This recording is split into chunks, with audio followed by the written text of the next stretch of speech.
We're just going to dive in today, right to work.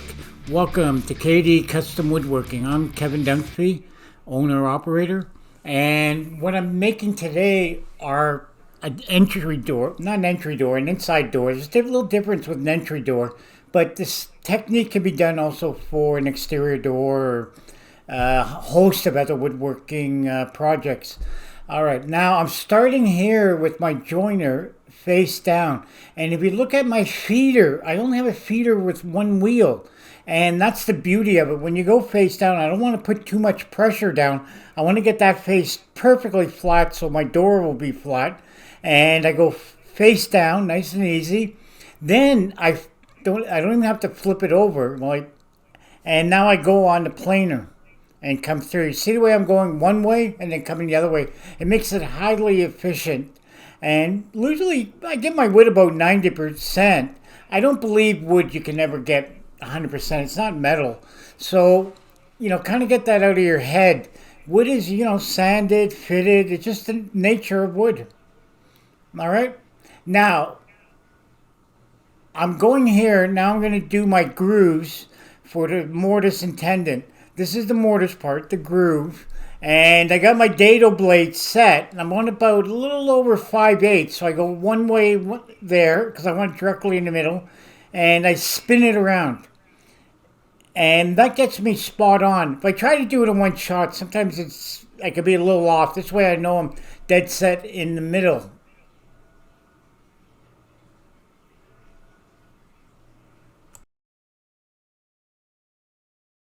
All right, so I'm here, and we're going to put the doors together, the mortise and tenon. All right, and you might have heard that mortise and tenon. It's like some voodoo joint or whatever. It's so wickedly hard. If you can put the groove in, you can do mortise and tenon. It's that simple. And I just want to touch on, let's say, okay, why don't I do the door and why don't I just put a dowel in it, right? Or maybe I'll put 10 of these this way. Don't. With a door is different because you got so much weight and you got it on the hinge and it's opening and closing like this. It's literally like a crowbar. When you have a dowel, you only really have it butted in like that. All right? And the surface is wide. No matter how good of equipment you are, you're not going to have the wood 100% touching. It's just the way it is. Forget about perfect in wood. It doesn't happen. All right? So what I'm trying to say is that eventually your seam right here might not let go, but I'll guarantee you that'll open. And doing it as an outside door is a recipe for disaster. Because this is all mahogany. I don't have to worry about this rotting or very little expansion if I was to put this exterior.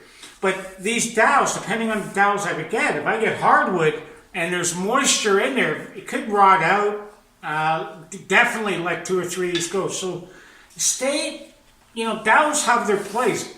Lord knows I made enough interior doors when I first started with dowels. There's nothing wrong with them. But in this case, no. So know your joint. And this is very easy to set up. Now I'm going to show you. Now I got my adjustable here, and I have it set exactly. All right. I don't want exactly. I want about a 30-second less from here. So I come in here. I'm sorry the camera's not around. I'm about 1/8 right now where I want to be. So I'm going to let it go.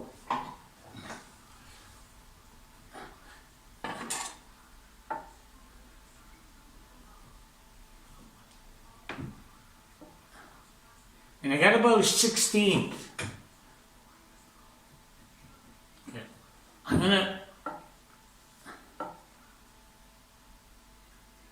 I got about a healthy 1/16 of an inch there. And that's the depth here. That's how deep I want to go. So that's this part of the tenon. Now the height, this part's cool. Just go, have a scrap. Just go here. I'll let you see from this side. All right. So that's almost perfect. So there again, I'm just going to go ever so slightly. And that's it. I'm ever so slightly. I'm going to raise it a little bit. If I'm off on my shoulder, when I say here, the cut here, because it is a dado blade, they're not as fine. I could take it off the chop saw, maybe come along and get a nice clean cut. It won't matter if I'm a little deep. I can't be less, so then I have trouble, but I can go a little over. Now, I'm all set up here, right? The other thing I'll say about safety, I've seen it done. When you go this way through and you have to do your second cut, because I have this is my first one, then I have to clean up the other one like that. It might take 2 or 3 shots. Don't go backwards with it like this, all right? I've seen it done like that and I cringe, and I'm not even going to tell you why. Hopefully you understand why, and when you start understanding why, then you won't make stupid mistakes, all right? The real reason, I'll tell you why, is you're going to do things maybe 1,000, 500 times, whatever, through your lifetime. And one time you're going to make a mistake. You're not going to watch, or something's going to happen. It's just going to do it. Plus, I don't want to take the chance. Look how much work I put into this piece. I don't want to take a chance it gets caught there going backwards and goes flying, or it enlarges my shoulder. All right? Because this blade is going, but there's also a little vibration. Now, I'm set here. I'm going to get my headphones. Well, give me a minute, because I don't want to blow the vacuum's on. Okay, let's see. So I'm here. I'm feeling comfortable. I got a big shoulder here. There's lots on the neck for guys that make sleighs. I'm not going to dwell into that. For me, okay, yes, I got a nice big ball arm. In this case, I don't mind staying in the fence here. You're not really going to get in trouble because you're not the full. But I'm going to full depth. Let's see how we make out. It's normal when you do this to be like if you're a 64th off on one side and then on the other, it might not slide in. So sometimes you just keep an eye out. Test each one, because you don't have a dummy piece there, and make sure that you slide in so that you can adjust. On a couple of them I had to.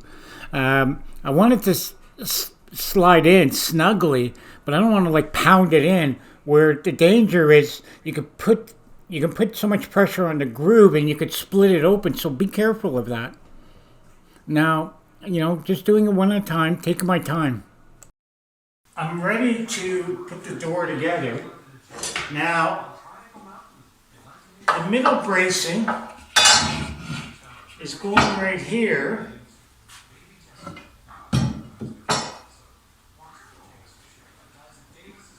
And so that's my gist. So this will line up. If you remember the TV, the frame right there. So that's right at the top. So when I go along, I'll see a straight line. Now, the other thing is, make sure you're square. Believe it or not, that big arm was deadly square. Now,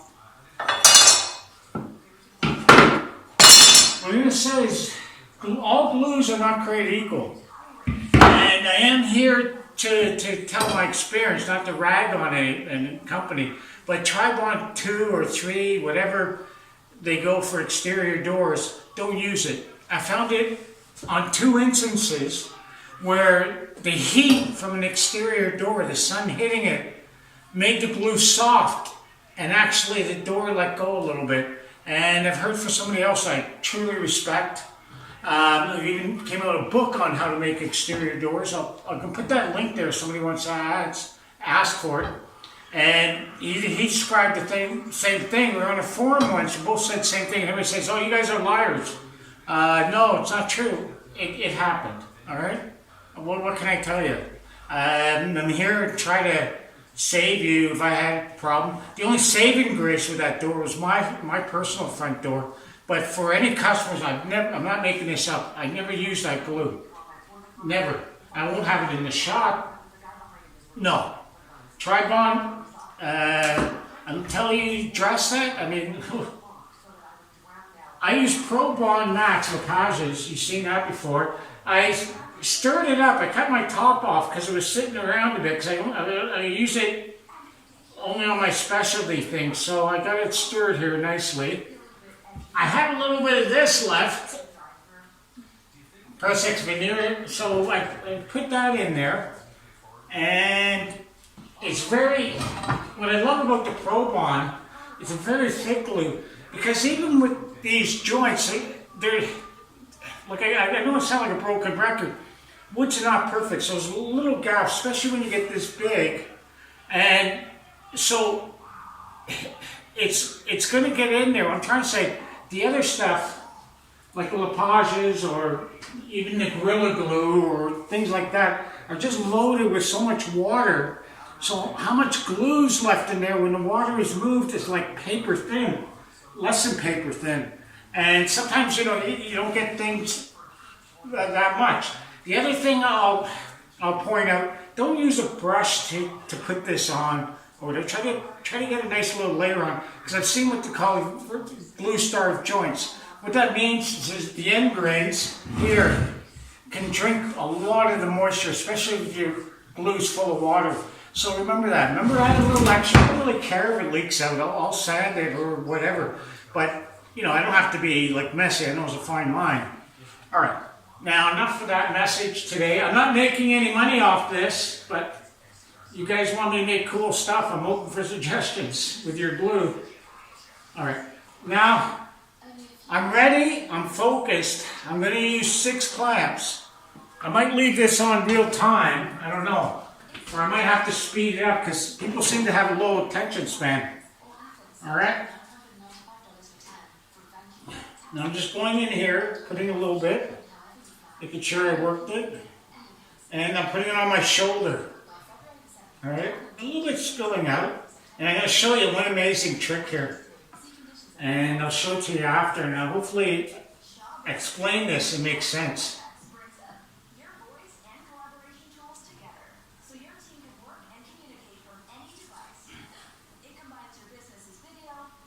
Now I got that one pretty good.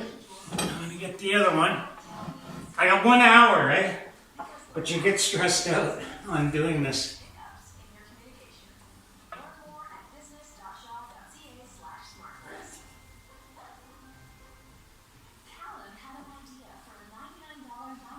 That's it. If you have a glue bottle, you can kind of glue it, but I don't. Like I said, I want a nice, I'm trying to put a nice film there.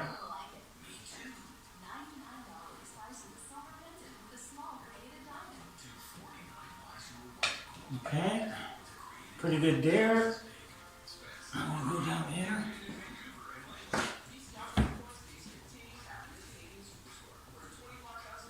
And you saw I put a pencil line there so I know where to go. After, well, I don't have the panels here. I'm going to cut this out after and insert the panels after. I got the carvings. I haven't decided yet. And I didn't really want to have it that tight and fight with the panels. I want the panels removable. You know, and it just makes it easier for me because I got the carvings and you got to be so precise. So I haven't quite I'm really I have something in the back troweling the glue in there. Like I'm trying to leave a nice film on both sides because especially on the wood or the end grain, can drink a lot of the moisture, and you'd be surprised how much the wood at first out, depending on how dry. Right now, we're in the dead of winter, so our wood's pretty dry in the shop. So be careful of that. Have you ever heard that expression of a glue-starved joint? It literally means that the wood sucked all the water out, and you're left with nothing. So I'm going both sides, being very careful, but I don't want to like make such a mess. I've seen, apprentices come to the shop, and they put beads and beads of glue, and you can't even squeeze it out because they got so much. It acts like a piston. So be careful. Take your time. You have more time than you really think. When you do it, every second feels like a minute. I laugh at it because I'm bad at it. Now, here I'm adding polyurethane. It's PL, but there's different PLs. Get the thinner one the 3 times. Make sure it's more like liquid. You get the thicker ones when it's not going to expand when it hits the wood glue. And what it does by expanding, it just goes into every little crevices, because no matter what, those joints, when you get them that large, like in this case about 5 inches across, you're never going to have it perfect. When I say that, that's going to be a little bit of movement, a little bit of vibration, all kinds of factors. Not a little bit, like I'm talking like a 64th can make a difference. So with the expansion, it just grips, and then when you have a continuous glue surface, then you're in business. And I'm just trying to line it up. Now, if you can see the way I'm gluing, I'm just gentle. Now I go to the next one, gentle. Go to the next one, gentle. Now I'm looking to make sure I'm lined up. And, use a little on the inside. I don't care about the outside. You can just tap it. But on the inside, just get a little block or something so you don't damage it. Now the clamps really tell you if you're flat. If you're not sitting 100% flat on there, stop. Make sure you get down. Even if you have to take a clamp and push the clamp down, like a C clamp, and then push the bar, because the bars really tell you if you're nice and flat. In this case, I put it on top. I didn't need it on the middle on top. I just felt okay. I'm as tight as you can get, and I'm keeping the pressure on both sides. So if the pressure on the bottom pulling with the clamp, then I equal the pressure on top with the clamp, if that makes sense. So I really wanted it in on both ends, equal pressure. You see the glue just oozing out a bit there. I'm trying to clean it. And, it's not, this is a good example within a couple of hours with the polyurethane going in there. It just explodes out there, that glue. And what's the beautiful part of the polyurethane, also with the wood glue, is that your glue can move, because sometimes using epoxy glues, you can make it so stiff that when the wood wants to move, it can crack. I've seen a few failures on that on myself. So here I am cleaning up the groove. I'm using a skill saw to go first, because that's a long way to go with a rotor. That's 1 inch. I did slip on one on the top. I didn't do a good job, I won't lie. And there I'm just using a little jitterbug to clean out some of the glue, because some of the glue oozed out on the corners that exploded to the thinnest part.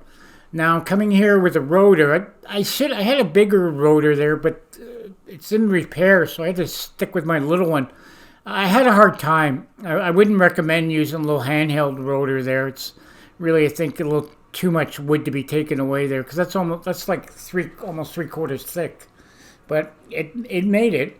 The Bosch rotors, that little rotor is about 10 years old. It's still going strong. So next one, I don't know if I'll get a cordless.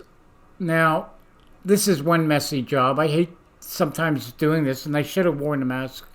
But I'm in such a big shop that it's not dust filled. But if you're in a small shop, wear a mask. Wear a mask. I'm going to say it 50 times. And don't follow my example.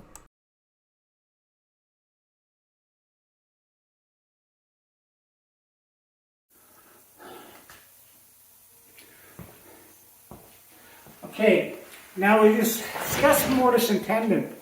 Now, if you have a table saw, that's really all you need. I've seen the shaper bits in male and female, but I'm not a fan of those for the doors, because I don't think they go deep enough. With the one I did, it goes over 1 inch, and you can even go a little deeper. Like, there's no way that's, you got so much glue in there, it's not ever going to let go. And over here, like you see in the through mortise, where they'll go all the way through, they cut the second piece. Why didn't I do it? It was a lot of extra work. It did make a difference. I've done on exterior, I've put holes through here, holes through the other, and used a polyurethane glue, and the glue went in and grabbed it. And I was more than comfortable, because what I do with my other exterior doors is I put 3-piece, I go about 2 inches thick, and that way I'm guaranteed not to let go. Now the advantage with the panel here is right here. Now, in this case, I think I have my panel lined up. Now it's able to go like here, really nice and tight. I think this is far superior for exterior doors than trying to slide the panel in after, because at the same time, I've done it before with the panel in, and the biggest weakness is down below here, right here where the water goes, or even if it's covered in a porch, get dampness over the years. So having that put in after, like I don't know, there's one guy who did it, I'm not going to mention his name, he glues these panels, and he's done so many exterior doors, and I'm starting to feel that if you have something stable like this, it's not a bad idea. You know, you have it, but that's another story. And for joinery, like this piece was made, it's 1890. It's actually probably from Montreal. At the time, it was a huge factories out there making Victorian furniture. People don't realize that. They had gorgeous wood, everything else. Now it's all destroyed and burned down for farms. But at the time, they had these gorgeous forests and some of the best wood. I've seen some of the, when I worked there, some of the exterior doors in Westmount, they were like white oak, and they were about this thick. I could barely lift my feet up, and those doors were over 100 years old. Their joinery lasts, and how come? This one here has sliding dovetails. I had to glue it, but this part's loose right here. I mean, we're going to have to fix this after. We still got a bit of work on this. You can see all the cracks. But this is the testament to us, like that we make a piece, and it's going to last 120 years, you know. Just butting a door like this and putting like dowels or something like that, it's just going to open here. And then that's why, where if it's locked in here, you got two pieces that are locked, there's no way it's going to open. Last thing, I'm going to take a little tour, watch. See these doors, they had true mortise and tenon. And that's the way they were making them over 100 years ago. They didn't have the glues that we have today, and they would use that, and they have like a little wedge and wedge it, make it really tight. Like, I don't know if that's the word, tight. All right. Correct me on my spelling. 1 second. I'm trying to get over here because I didn't want to pull out these doors. I got these buried. I'm going to use them I'm going to restore these doors and use them in the job that we're doing now. And what they did is they just inserted the moldings after. They kept it straight. And that's what it was like, the ones in Montreal, the ones I restored. They were just flat, like these doors, flat like this. And then after that, you can add your own moldings and flare. And each house was slightly different. And if you saw like those hand planes or whatever, those carpenters had their own hand planes.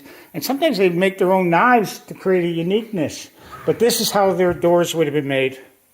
The only difference is they would have went through Mortise and Tenon there. I've seen a few guys do it. There was one I watched, and they really did a good job. Was it Samurai Woodworking or whatever? It was cool. It was really well done. I can't mouth off, you know. So that's it. Thank you for watching, and I'm going to show you how flat our doors are. You know, they'll always stay like that. Subscribe, and help us go ahead. Share the videos, and happy woodworking. And I hope I made sense, because I think a lot of the woodworking is just making sense. So thank you.